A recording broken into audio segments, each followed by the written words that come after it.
snap. It's the Hardcore Marketing Show. I'm Casey Cheshire, your host for this epic journey. And today's show is sponsored by Cheshire Impact, on a mission to maximize your marketing automation and CRM. Bam, CheshireImpact.com. And excitedly, today's guest is none other than Zak Pines. Now, here's his resume, folks. He is the VP of Marketing at Bedrock Data. He's a family man and who I consider the ethereal marketer. Now, all you youngins out there might have to go Google that word, but he's the ethereal marketer because he is everywhere. In physical and virtual worlds, virtual conferences, actual conferences, he's the man. So we're going to find out more from him today about a lot of that event stuff. We're going to get to it. But Zak, welcome. Casey, good to be here. You introduced yourself, and I thought I had the pronunciation of your last name wrong because you said Cheshire. Yeah, what did I say? But then your company, you said Cheshire, so that's now I'm all confused. Tricky. You picked up on it, huh? You could say it either way. And I think sometimes that I'll say Casey Cheshire, and you're right. And Cheshire Impact just kind of flows. So Cheshire sounds more official, so I like it. Thank you. Well, thank you. Yeah. I appreciate that. So how's it going, man? Welcome. Thanks for coming today. It's good. Thanks for having me on. I'm a huge fan of podcasts, so I'm excited to chat with you here for the next, hour or so? We're not stopping. This thing, we're going to go 4 gigs of storage here. And just so people know, this is a Friday afternoon, and it's got the energy of a Monday. So if you're listening on Monday and you're like, that's BS, I don't know, but it's a great day. We had some good weather recently, so something about the moon is perfectly aligned for this. But speaking of podcasts, what we like to do for this one is we just remind everyone, because we got this theme, this running current. We call it the Success Index. It's a roadmap for people. Now at Cheshire, we're doing a lot of work with people on marketing automation. And one thing we tell folks is before you start building or doing or emailing your prospects, you gotta do the right steps first, and the second and the third. And the first one was getting to know your audience. The second one is really a lot about measurement and understanding marketing ROI. And so you being just one of those marketers I really respect, that's why we wanted to have you come out here. And I wanted to give you the opportunity to throw down the gauntlet and smash some myths in the face. We hear a lot of buzzword stuff in marketing, and that can lead you astray. So is there anything you want to smash up front? Okay, so category of ROI reporting. I guess the first thing I'd smash, yes, if I have the smash rights, are forget about credit. Forget about credit. What do I mean? Credit cards? Yeah. What do you mean? What I mean by that is don't get in the habit of thinking you need to credit one thing to a deal or to a source of revenue or a pipeline, especially when it comes to the marketing and sales relationship. The reality is, and probably, Casey, you're a marketer, maybe rule number 1 of marketing is, there's multiple things that are influencing a buying decision, multiple things that are influencing revenue. So as you build your reporting, as you build your models, keep that in mind. And also as you use language with executives, keep that in mind as well. You don't want to imply, for example, that we're going to credit a certain marketing program for this deal, because that you might end up pissing the sales team off accidentally by somehow implying that they're not also responsible for that deal or something like that. So forget about credit. Realize that there's multiple factors influencing a given piece of revenue, and build your thinking methodology and language accordingly.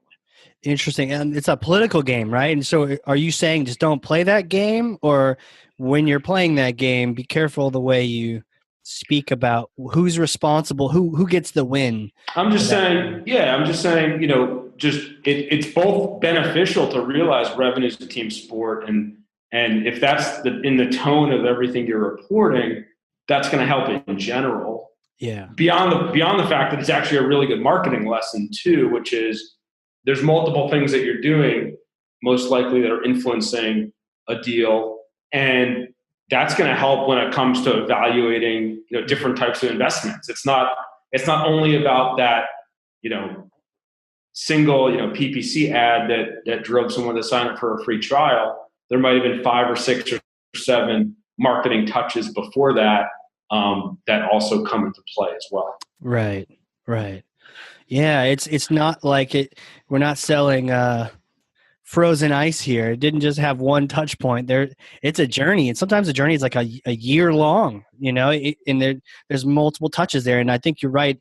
We can get into a situation where, okay, if you only gave one thing to win? Was it the fact that you bought them from that list? Was it the fact that sales rep met them at a trade show and they really hit it off, and then they almost took an order there, but they didn't? Then marketing sent an email on Monday. Is it that email on Monday? It's like it's right. such a simplistic way of looking at giving credit to something. Is this? I mean, it's almost like we're trying to get into a little bit of the multi-touch tracking. Is that? I think exactly. That's underlying this. Is you want to have flexible reporting mechanisms where you can credit multiple touches. And you might look at first touch, you might look at last touch, because that may be interesting, but do it because you're trying to learn about, well, what's driving that conversion point through the last touch, or what's driving that awareness through the first touch. Don't do it because you're trying to eliminate things that aren't having an impact. So first touch and last touch analysis can be useful, but multi-touch is also useful, especially when you're trying to do. Which probably the next thing I'd bring up, Casey, is there's a framework I like when you're sort of preparing for ROI analytics, which is do more, fix it, stop, which is sort of the lens to make decisions. So if you're doing an influence-based ROI analysis, what that allows you to do is sort of rank these programs, rank these marketing channels.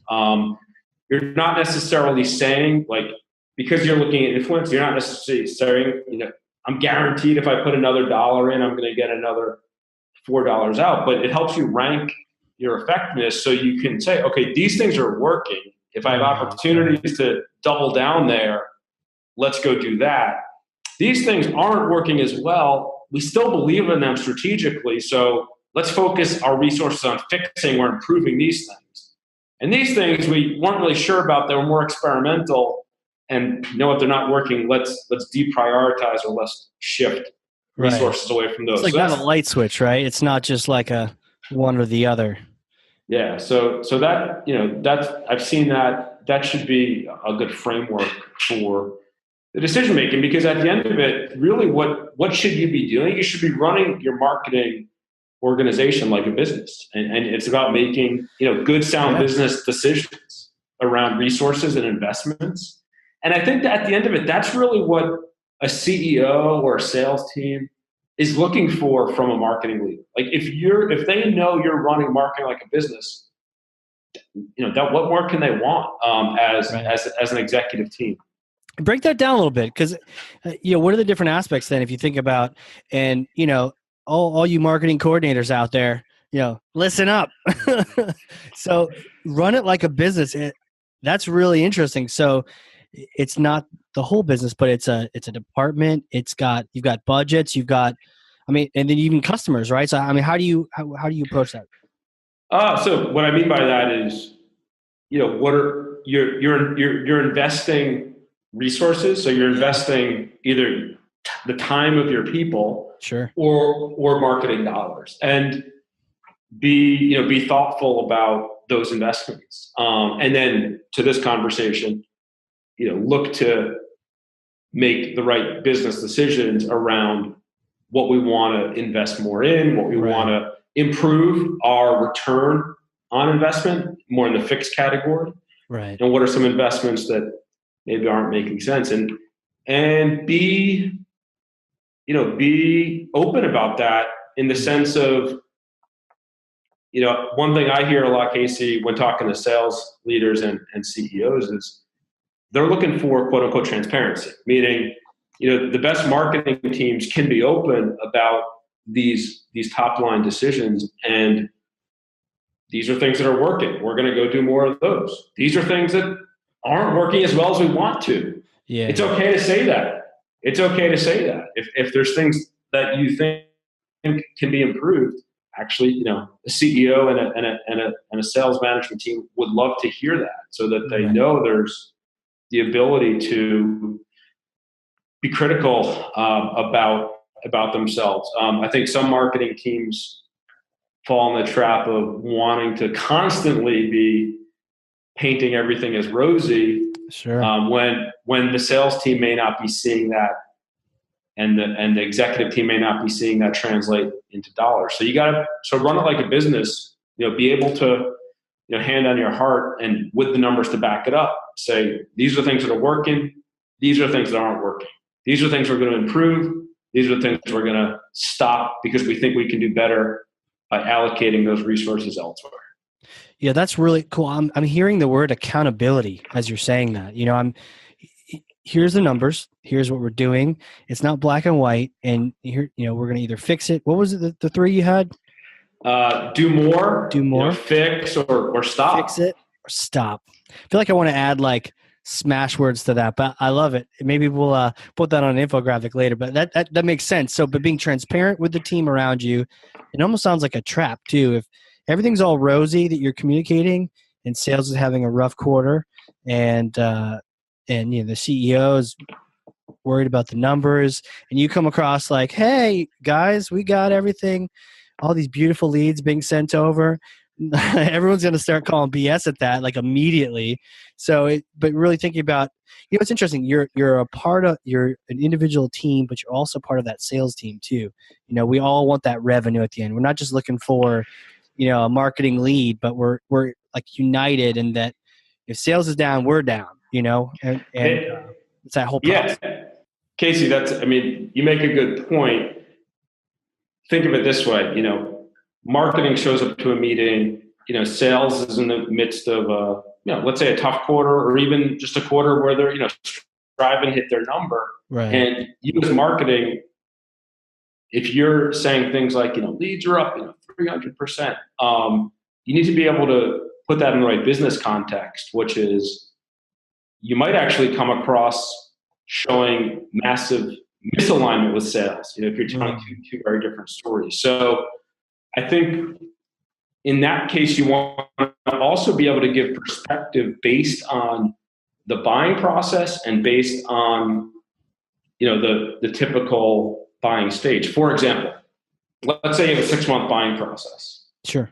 If you're showing up to an alignment meeting or, a revenue meeting, and whatever story sales telling, it would be good to have a way to show alignment. For example, if they're at a certain percentage of their goal, we'll take people back to, well, that was, that's based on, that aligns well with our metrics from 6 months ago.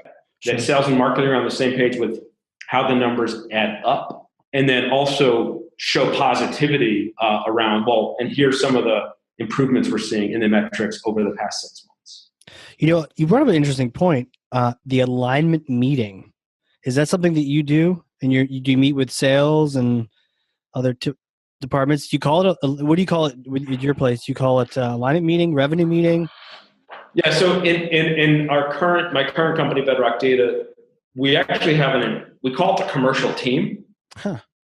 So that's sales, marketing, customer success, account management, and we do meet as a commercial team. Okay.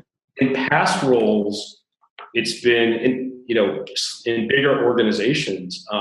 It's been anything from sales and marketing to sales, marketing, finance, product management as well. So certainly I've seen those cross-functional teams span all those departments. Right. Huh. It makes sense. We've had different people have different cadences of that kind of meeting, all the way from Steph, episode 001, who met daily with sales, all the way to, talking about this. What's the tempo of your commercial meeting? Is it like a weekly or? Yeah, this is a weekly meeting. It's also, we also have, daily dashboards that are shared out as a team. So, and we're also, frankly, sitting together on the floor. So, that's a nice. It's a great idea too. Yeah. Yeah, it's a nice touch for, How do you get any work done? And we got sales calls going on all over the place. My content marketing manager is often going off into a private room to. Yeah, I mean those headsets can only muffle so much. To do the writing, but actually, are you right in the thick of it? Are you like just surrounded by sales warriors crushing it left and right, or? It's an open floor office. Okay. I will tell you though, and you mentioned family earlier. I know we'll probably talk about it later, but yeah, definitely. It's still easier for me than those days I have to work from home. Those are even louder with more distractions. Well, it sounds like usually customers and prospects and partners are more understanding of hearing like adult voices in the background than say kid voices or puppies. Although these days, I think people are used to all of it. That's true. The tolerance for that has come a long way in the last decade. Yeah, I mean, at Cheshire, we're all remote, and we were looking for the best people in general, as opposed to they have to be in New Hampshire or Minnesota or anywhere, So it's like it's definitely a shift. Is that do you need do you do remote time as well, or mostly going into the? Again, for me personally, I benefit from being in the office. I hear that. Yeah.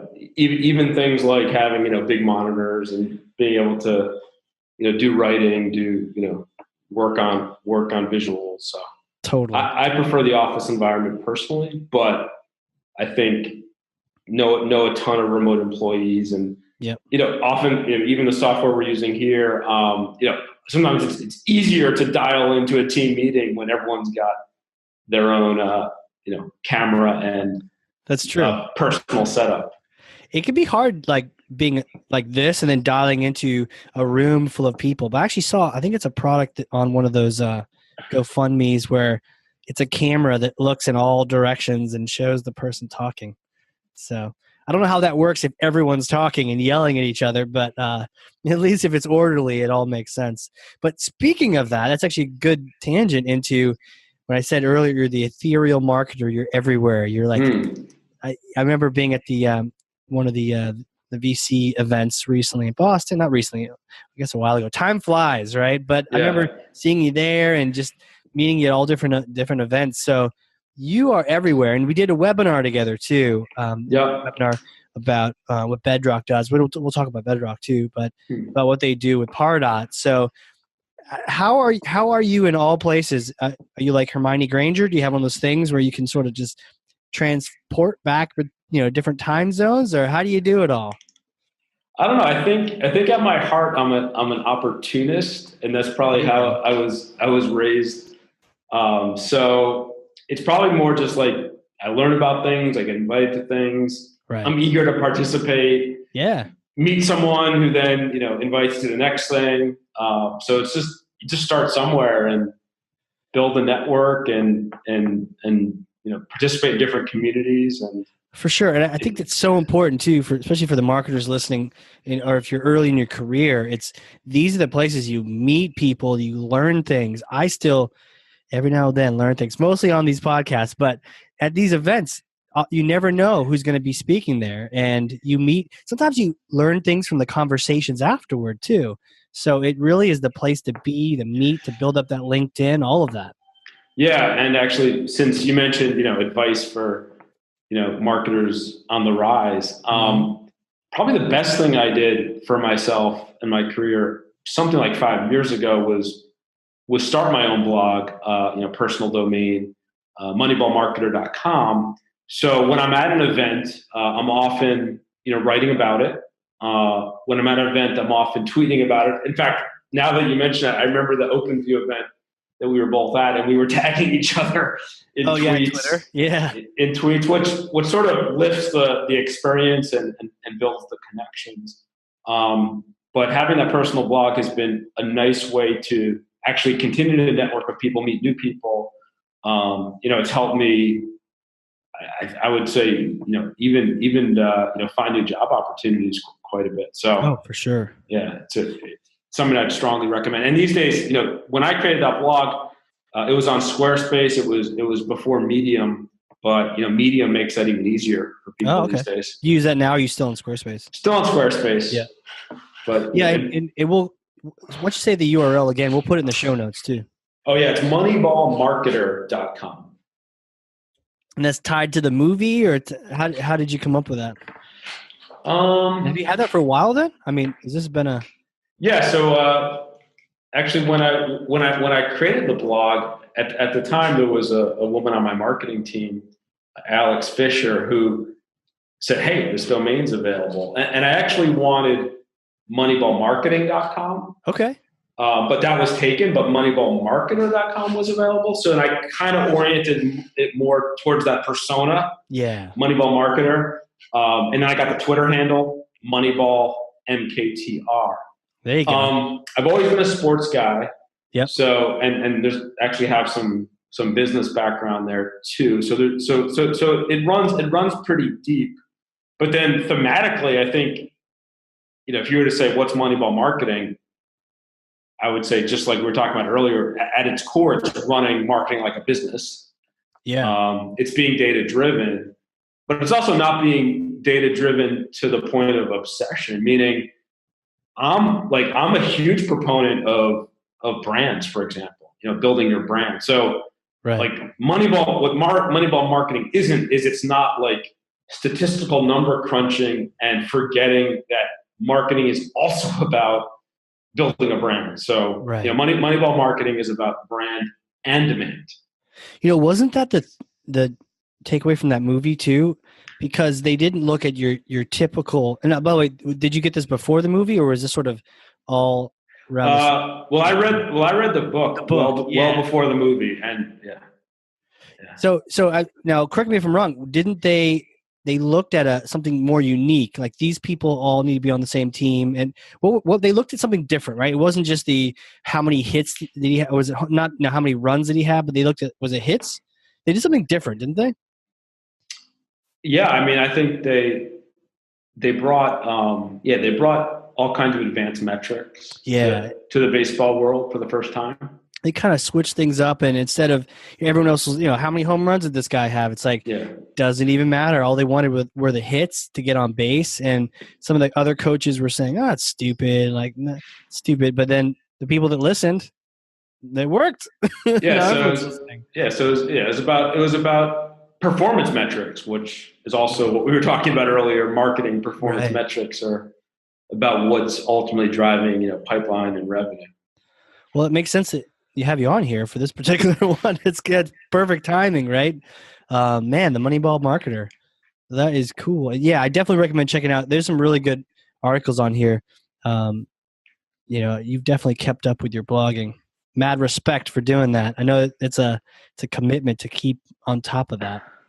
Well, I mean, I think if it hasn't already, your podcasting is going to jumpstart your content. I appreciate that. That was the idea. It's like, well, I could write forever. Yeah. I like making the writing, perfect, but then that's not a good thing for writing, because you need to just get it out.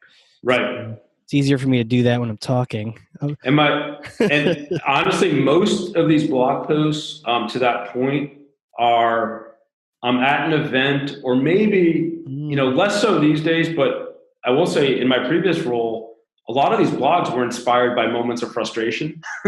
Okay. Around sale, maybe there's a pain point around sales and marketing alignment. There's a better way. Or I'm at an event and mine gets going. So to your point, most of these blogs have been, pumped out in get home, write things down, publish it. So just get that thought out there. It's akin to podcasting, and they're definitely not over engineered. Okay, we won't. Yeah, good. Yeah, we won't go and grammar check them and spell check. But that's cool. Usually they read better too if it's more of like conversational approach. So. Well, I hope they're grammatically correct. So if you right, we'll give you that much. If you see an error, feel free to throw in a comment or hit me up on Twitter. Call me up for it. Sure. Just blame. Hit you up like, oh, bad grammar. But back to the events though. So you're at all these events, and it's definitely the way to build your career, but also keep learning, keep fresh, stay on top of trends. The crazy trends, which I'll call BS on, but also the good ones that are us improving. And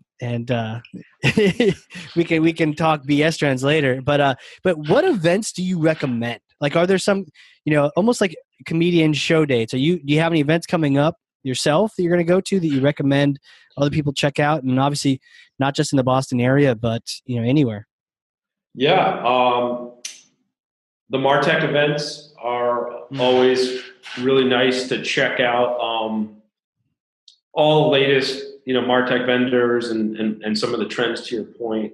Scott Brinker puts on a really good show, Chief MarTech. So he has a Boston event, but his next event is in April in San Jose, and I'll be out there. I'll be on a panel there. So if anyone listening is either going to be there or thinking about going, let me know. It'd be great to connect there. For sure. There's something, Casey, a bit more technical, but it's called a Data Summit in May in Boston. Data Summit in Boston. I think it's May 22nd. I'll be speaking there, and that's one to check out. And then Data Summit, does that mean is it more like an IT thing, or is it like more marketing data, or what kind of? I think the origination is going to be more on the IT and probably business intelligence side. You can learn a lot from different, like they call it like cross-pollination, different groups hashing out different ideas, and you may pull something from someone that you never even thought. But we'll be there talking about still business concepts like customer 360 analytics. Those kind of things. And then the last couple events I'll plug, also Boston based. Two of the favorites, both in September, are Drift's Hypergrowth, which I think I saw last year if I remember, and Inbound.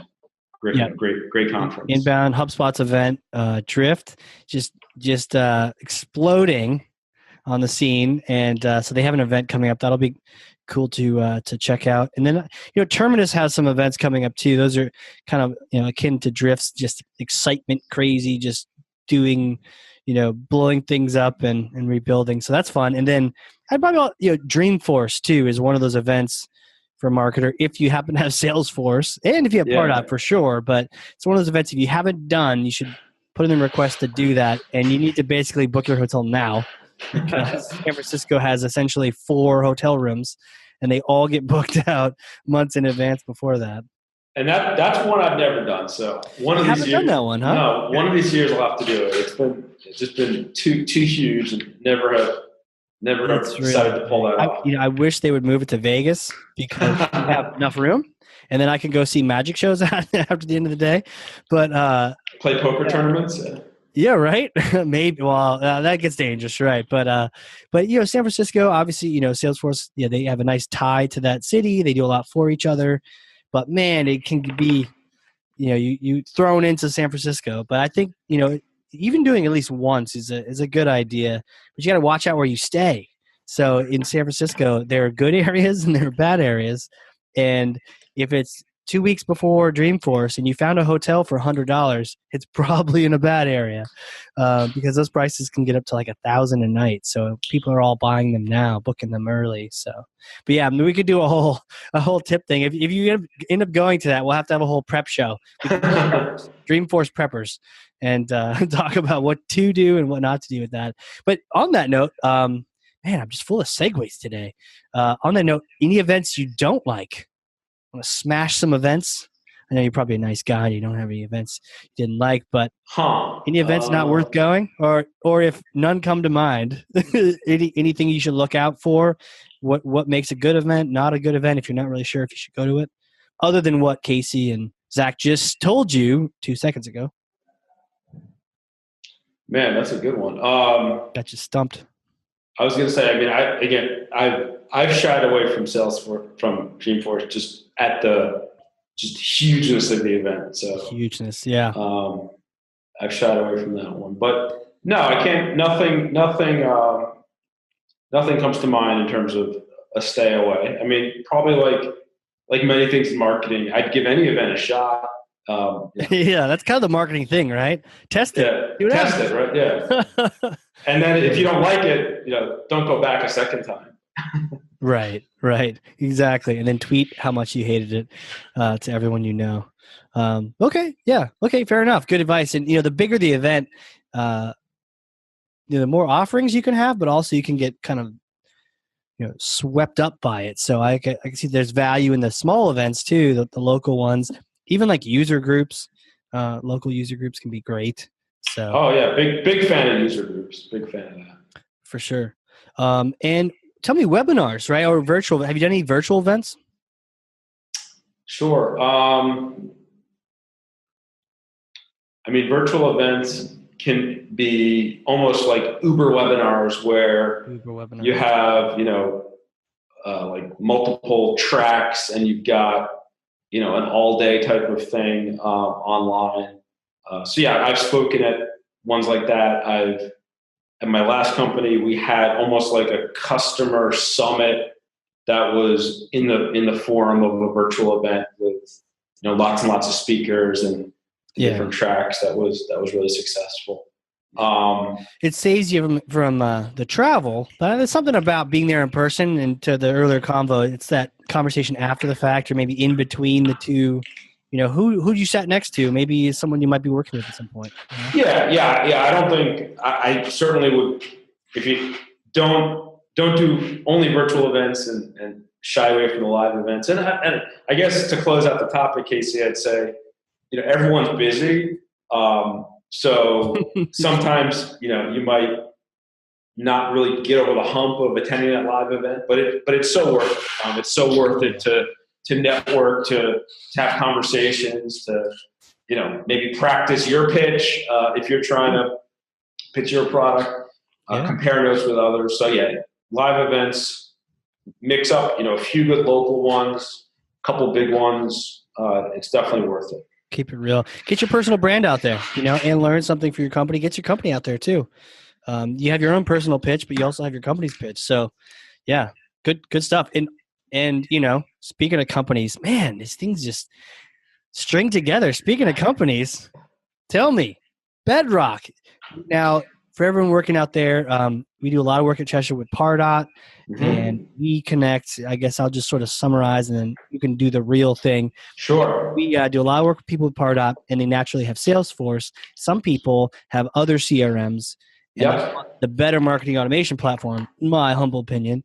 Right. They're like, oh, no, how do we connect these two? And so that's how we first got connected. Because we were looking for solutions to that, and you certainly have one at Bedrock. And so it started this whole conversation, and I realized you were the event ninja, and we got started. So maybe you could just set up, like, what is Bedrock? I mean, obviously beyond just the CRM and Pardot. Yeah. Bedrock, what do you guys do? Yeah, Bedrock has Bedrock Data, based in Boston, software company. Bedrock Data has two offerings. One you're describing is really pre-built integrations. Yeah. And for the Pardot community and other marketing automation systems, it really gives you flexibility to mix and match marketing automation and CRMs, and Bedrock has pre-built integrations. So we have Pardot customers that are using Microsoft Dynamics, NetSuite, Close.io, other CRMs. Would you believe I literally, before this convo, I was speaking to one of our mutual customers who has Pardot, is working with us, and also they have NetSuite. But the happy face is at least they can connect them, and they're like, I use Bedrock to connect them. So cool. That's good to hear. And now, Casey, our second product, which is new, right? Yeah, coming to market as we speak. We call it Fusion. And I'll tell you, the genesis of this product has been, really hearing from customers for the past few years a few things. Like, number one, more and more SaaS systems are making up not only their marketing stack, but across sales and customer support and customer success and even finance. So customer data is spread, out in more and more places. And, companies are looking to have that single source of truth, if you will, to power reporting, analytics, dashboards, BI. Could be anything from, our executives just really want one place to turn for key business metrics. Sure. All the way through to, our business analysts need, trusted data to do advanced analytics and BI. So what our Fusion product does is it reaches into multiple SaaS applications, creates a unified data set that then feeds into a host of BI reporting and dashboard tools like a Tableau, and gives you that continuous feed of data pipeline from all your applications that's automatically consolidated and unified. So it's really a best of both worlds scenario where you've got your marketing teams, your sales teams using their applications, but you still have a trusted data resource that you can turn to that helps the business be analytical, like we're talking about here. And it's kind of serves the needs of the executive team and the analysts and the marketing team all in one. We are running an early access program that frankly is something 100% free. There you go. Our biggest people are like, oh God, here comes the pitch, but okay, free. Well, no, our biggest objective right now, it's something we learned from David Cancel at Drift, which is this being our second product and one that's still new to market. Like our number one goal right now is customer feedback. So it's something that we're mostly looking for adopters, looking for champions. So that URL is bedrockdata.com/try. And anyone out there that wants to try it, we'd love for you to kick the tires, give us feedback, and be part of it. That's cool. That's really cool. Unique only to those people listening or anyone else that knows that URL. But as you're talking, I'm realizing the bigger issue that you're solving. I mean, you're kind of being humble, really, but it's that challenge of when your data are in silos. Yeah. The folks out in Boston, they're like, what's a silo? I'll have you know there's a difference between a silo and a grain bin. And a grain bin is a short. Do you know what this? Have you ever seen this?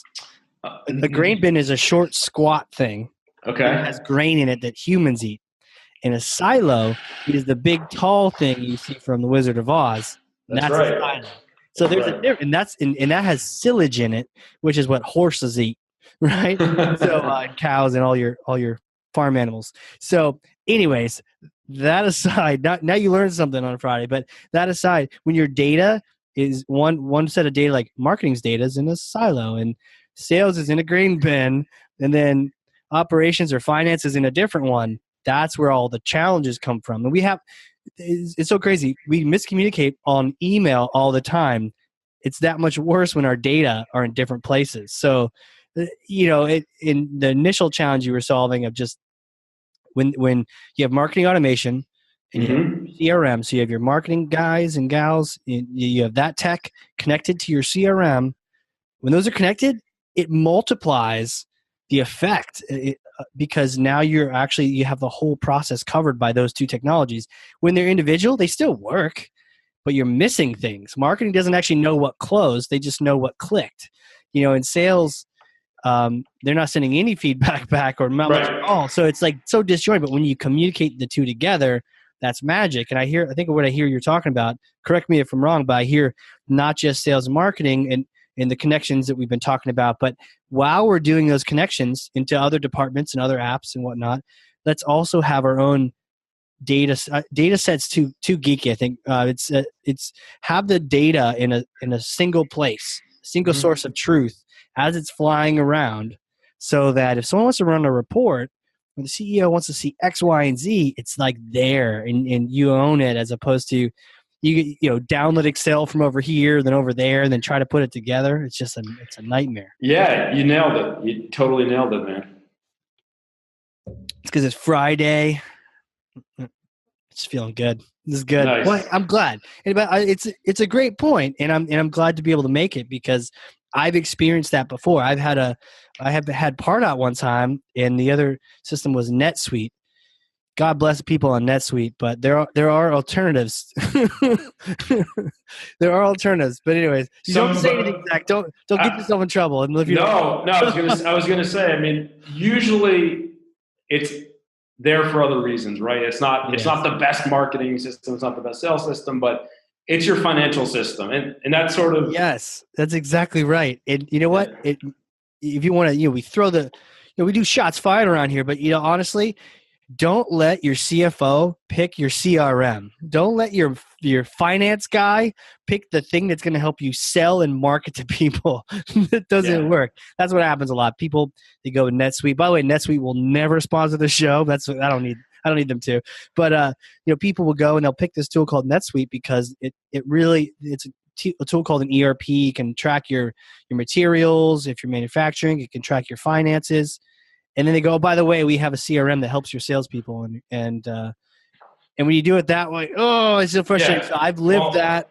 But thankfully there's a tool now so you can at least connect to some other systems. Well, what I was going to say, but actually you're pivoting to probably one of the bigger messages of Bedrock's value, which is let departments choose their best tools. So, with our model, it's like customers have the best marketing automation they want, the best CRM they want, the best support system they want, the best financial system they want, and behind the scenes, they're all connected to that single source of truth. So back to the idea of a win-win, each department wins, and still the executives have that trusted resource they need. I like that. When you first said that, people watching on video were like, did Casey's monitor freeze? I kind of did one of those like, oh, and then I just froze like, do I like that? Is it BS? I'm like, no, I actually buy that. That's actually kind of cool. I like that. Let the departments have their favorite tool, and then not interfere with the other department's favorite tool. I like that. It's like application democracy. Ooh, that's another one. You're full of buzzwords. It's Friday. You should do all your content writing on Friday. This is good. Well, this is why the events, right? The events get your mind going, right? Right, for sure. For sure. Well, that is really cool. And so people can check that out. I like that. I'm going to check it out too. The try. Hey, just give it a shot. BedrockData.com/try. And they need feedback. So if you hate it, tell them, and they'll change things around. That's what our engineer team's here for. Yeah, we need that feedback. Absolutely. They won't listen to me alone. No, they need someone else to tweet at them saying, what is this? Fill out a ticket or something to say what's what. So that is cool, man. That's really cool. That you're adding that single source of truth too. That kind of helps make everything more. You're not just passing data back and forth, but you're keeping it somewhere too. Yeah. And it's unified and sort of, I'll give you a quick example. Yeah. Just to that point, which is, let's say you've got a guy who's in two different systems. So the system will match those identities. Sure. But even better, as it brings that together, it'll resolve conflicts in that data. And the usual way that works is, well, let's say we have a field and we got two different values in these systems. Well, let's choose the system who was most recently updated. Sure. So it can take the correct value to kind of bring that unified data set together. It helps having something smart in between that, because how many times someone updates their phone number and some other tool updates it back, Right. It's like, oh, I have the wrong number.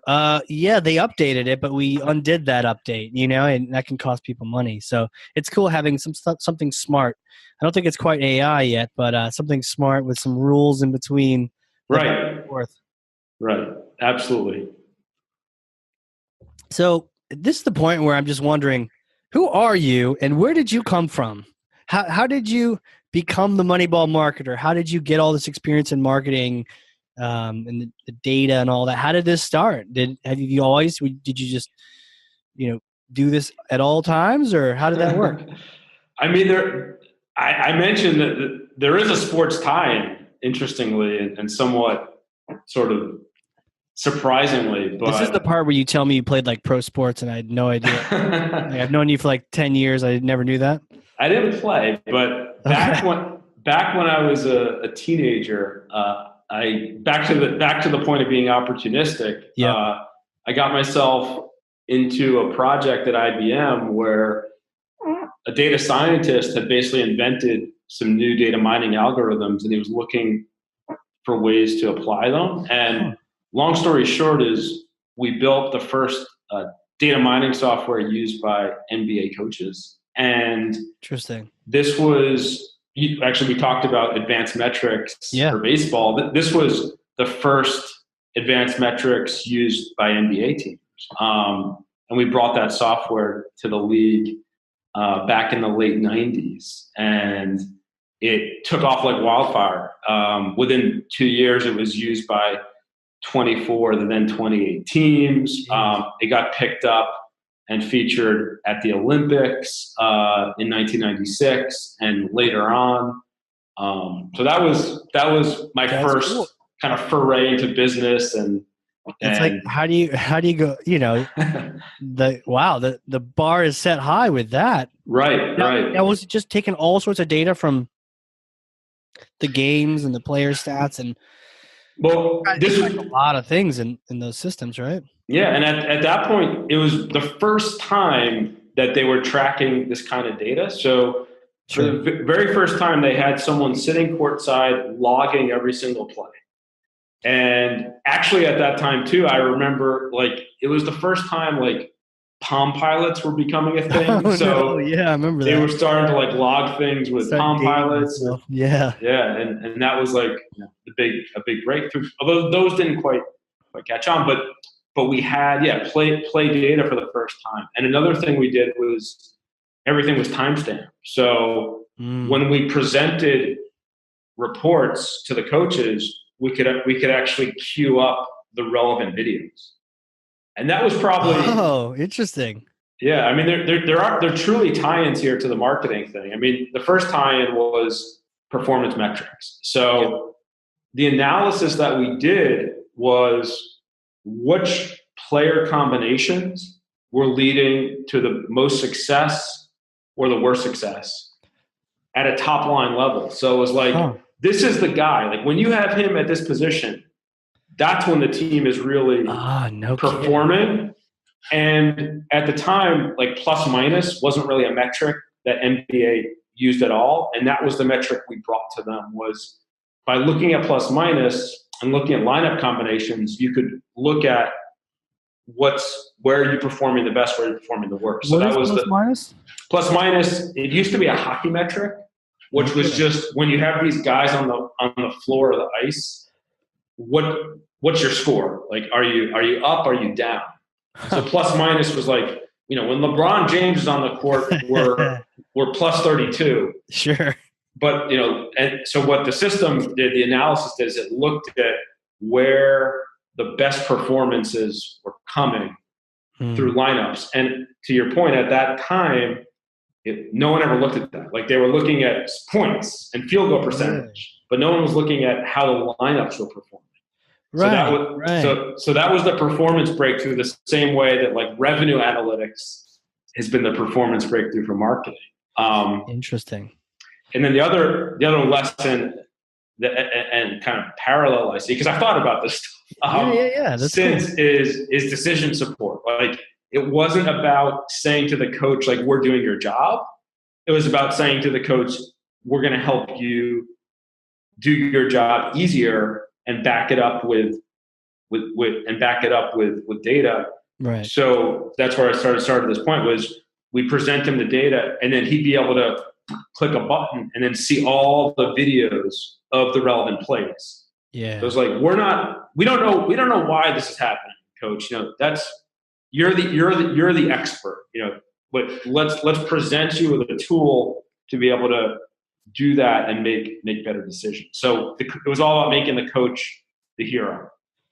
Sure, in a way, but at the same time, that's really interesting because we're saying, I guess previously they were saying, okay, how many points did so-and-so get?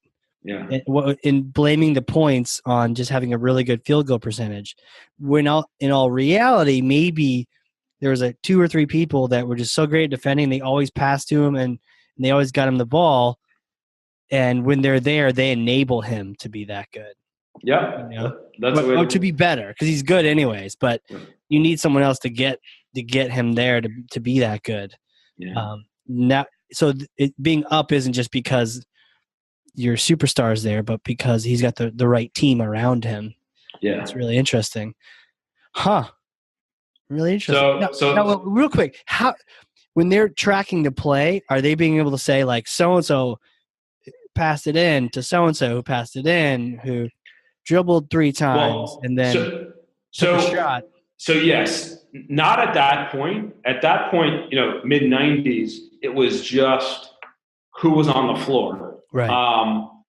And actually, I've got an anecdote about that I can mention in a sec. But it was who was on the floor. Now, since then, the tracking has, like, now they're doing like biometric analysis and they're tracking, every spot, every pass. They've taken the data set, to a whole nother level. Yeah. I once had a presentation by some of the guys that run the New England Revolution soccer team, and they were saying how all the players have like the RFID tags on underneath their jerseys, and so they know. Not only do they know their position on the field, but they know their biometrics and they know their heart rate and everything. And so they'll often know if someone has a cold before they tell them, because sometimes the guys don't play, so they're not going to say like they're really, really down. They're like hyped up on Dayquil, and they're like, no, I'm good. They're like, no, you're not. Your heart rate's at 150. You're just sitting there. Like, you're not good at all. You're not playing, or let's get you some extra medication or something. But they also knew who was running around the field, how far you end up running throughout the game, if you were there for certain plays like you're talking about, just with a bigger field. And it's just fascinating the amount that they're tracking. But I guess you get that much more data, and it becomes that much harder to try to figure out what's the takeaway from it, Yep, exactly. So could go on that for hours, but that's some of the Moneyball background. And then the other thing, now it makes sense why you're the Moneyball marketer, man. You basically help invent sports databases and data mining.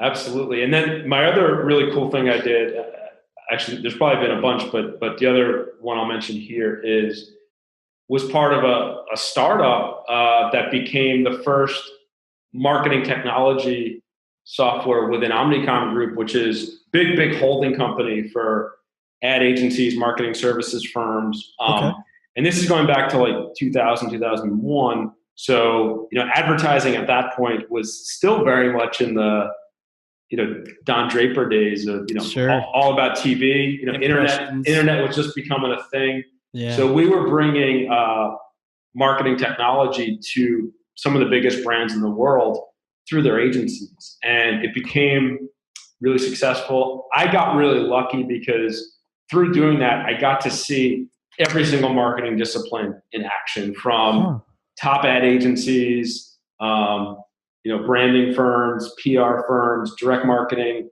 firms, CRM, events, in-store, right down the list. And I was part of huge global pitches. In 2006, we won the Bank of America account, multi-billion-dollar account. Traveled all over the world, HSBC in the UK, South Korea for Samsung. So part of huge global pitches. And so got to kind of grow up through that ad agency and marketing services world, which gave me a lot of the kind of the viewpoint of marketers, but also be part of like establishing MarTech for the first time. So that's also part of my background. That's cool. So it's neat you had this combination of data and marketing. Yeah. And maybe sports to even get you interested in the first place. And then you're like, this is kind of cool. I could see the patterns in these other places, and other groups and companies, big companies too, could benefit from the same kind of approach, the same Moneyball approach. Yeah, man. That you were taking to sports, taking it into marketing, man. This is really cool. Yeah. You got to do a podcast with someone to really learn about it and find out all these cool things. So yeah, it all goes. It's all gone full circle for sure. For sure. So we were just chatting. So family man, it's Friday. You got any plans for the weekend? Well, you're a New Hampshire guy. We're heading up to the ice castles. Do you know about the ice castles? Yes. Anyone with a daughter or children who have watched Frozen, yeah. Up here in New England, we get ice castles. That's Anna and what's her face will probably be at that castle too. So yeah, Lincoln, New Hampshire. We'll be in Lincoln tomorrow, checking out these ice castles. Hopefully, they're not all melted since it was 73 degrees a couple days ago. It probably wasn't up there though. It was probably still. Yeah, still cool. But yeah, there's some good little restaurants there. A huge candy shop. So that'll be a day trip tomorrow, Casey. Nice. Yeah, I think they will have the gals too, the princesses. The Frozen ones up there. They always do for photo ops. In case you want one, take a photo with the Frozen characters. I'll tweet it out if I do it. Yes, you should tweet it out. I will retweet you. How about that? I'll tag you if I could do that. Well, this has been awesome, man. This has been great. And where can people, find out more? Obviously, we got some links, but how do we find you? And also maybe some information on Bedrock, how we find them. Yeah. Do that try thing. Yeah. So again, my blog is moneyballmarketer.com. And the Twitter handle is moneyballmktr. MKTR, nice. Give me a follow there. Would love to connect there. And then the Bedrock Data trial for that Fusion product we were talking about is bedrockdata.com/try.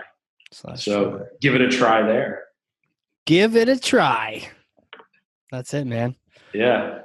Well, hey, another episode in the books, but a great one. Casey, this has been fun, man. We should. How about this? Have me back sometime. I'll be a repeat guest down the road. Absolutely. We'll just talk about sports. Metrics the whole time. Before you get too big. Oh, for sure. I'll always have time for you, man. For sure. Awesome. Well, thanks again, and everyone listening. Thanks for joining us. This has been the Hardcore Marketing Show. We'll see you next time.